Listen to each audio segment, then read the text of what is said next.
All right, now let's get a little more granular because now you're seeing what you're doing, and just the act of being aware of what you do during the day and noticing what you actually are committed to because you're doing it. And you might say, well, okay, I want to add an hour of this activity. I want to replace some of these other ones with something else. And so, but there's even stages in that. And with the people I'm mentoring right now, it's exciting to see both the beauty, but also the struggle. So one of my students, he committed to himself to making a video once a week.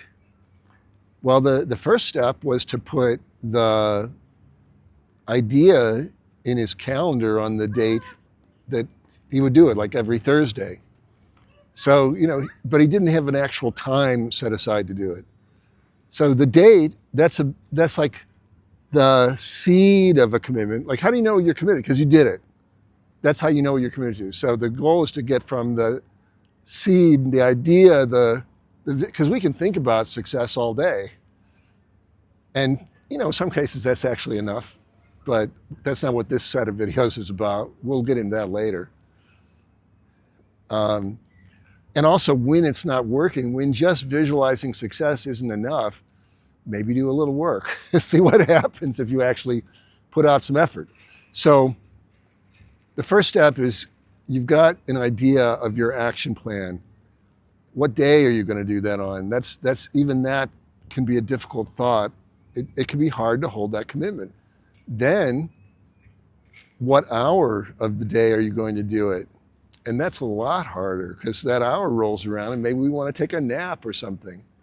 And I'm not saying, force yourself to stay up, but just noticing the incongruence between the energetic desire to do and we put in your calendar, sometimes you're still not aligned, And I think when we look at some of the most successful people, they do have a very high alignment between their commitments and their calendar and actually what they do in their calendar according to the time that they pledge to themselves to do it. That's like the highest aspect of this kind of expression of commitment. So it's a practice, and you're going to notice it's like, okay, I said I would do it on this day, but I didn't even put it in my calendar.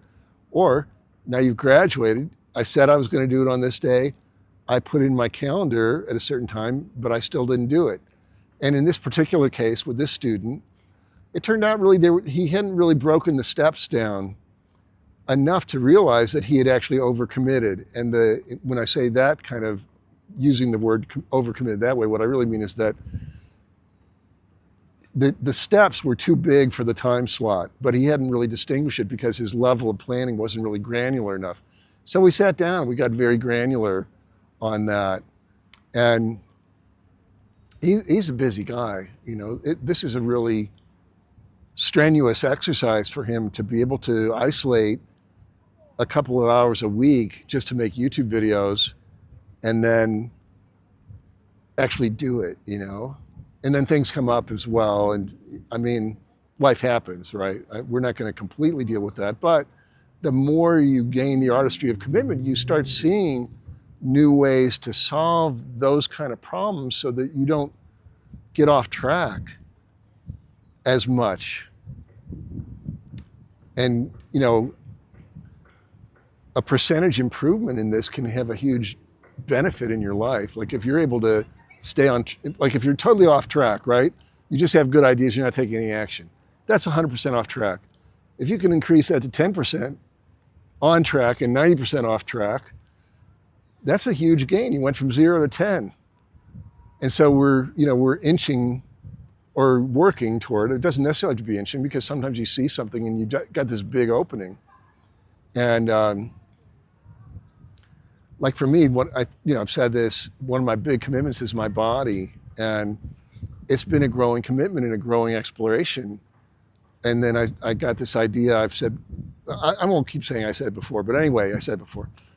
I got this idea that I want to walk 10,000 steps a day. And I started small and then I built up. and increased it. And then I was doing that on average. And then I thought, okay, I'm going to really play with the idea of commitment and be perfect. I want to have a perfect month. In September, I made a perfect month, but sometimes that meant walking in the rain or walking, late at night, before midnight, right? It had to be done before midnight. Even though I put in my calendar at 6 o'clock or 7 o'clock in the morning, that never happens. But still, it's a big commitment. It's several hours. And,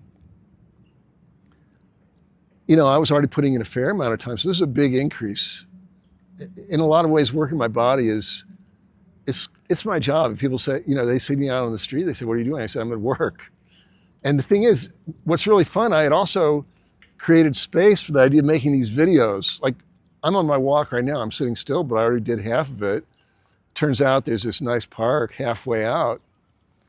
And, I got my selfie stick. I've got the right kind of mic. It took me a while. It took a lot of incremental steps to get to the point where the whole system was ready to support me cranking out videos. And I love making videos. It's great. And I had one session last week where I made 13 videos just sitting like this. And then when I got home, I did a couple more. And today, probably I'm up to about 5. That's probably going to be enough for today, unless I think of more things I want to talk about.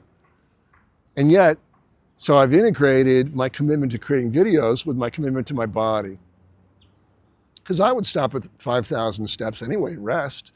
So why not take this rest time to make videos? And the whole experience is just so elevated.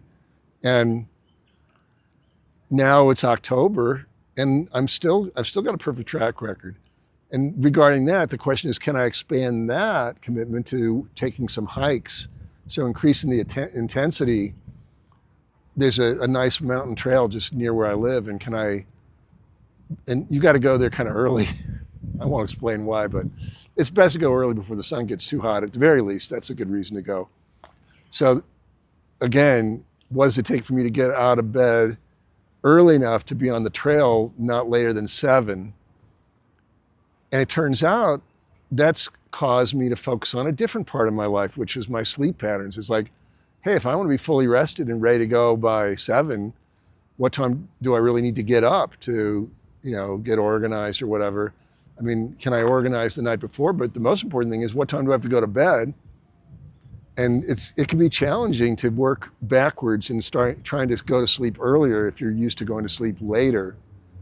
So really, even before I really attempt to start climbing this trail, it's 200 meters of elevation.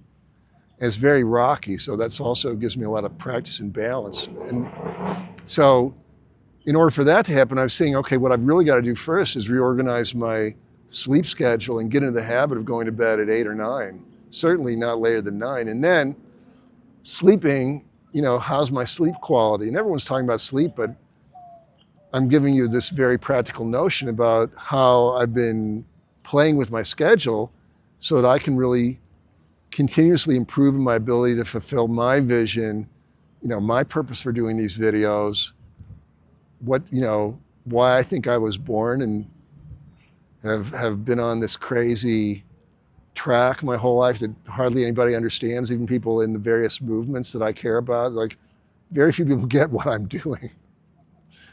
And at this point, I'm hoping to find, if I find 1 in 1,000 people who watch these videos that has a commitment to something and wants to fulfill it, we're going to rock the world together.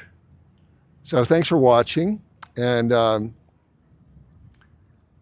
check out my website, check out whatever notes I've got here, whatever I'm offering today in terms of being able to contribute to your journey toward fulfilling your own commitments. So thanks again.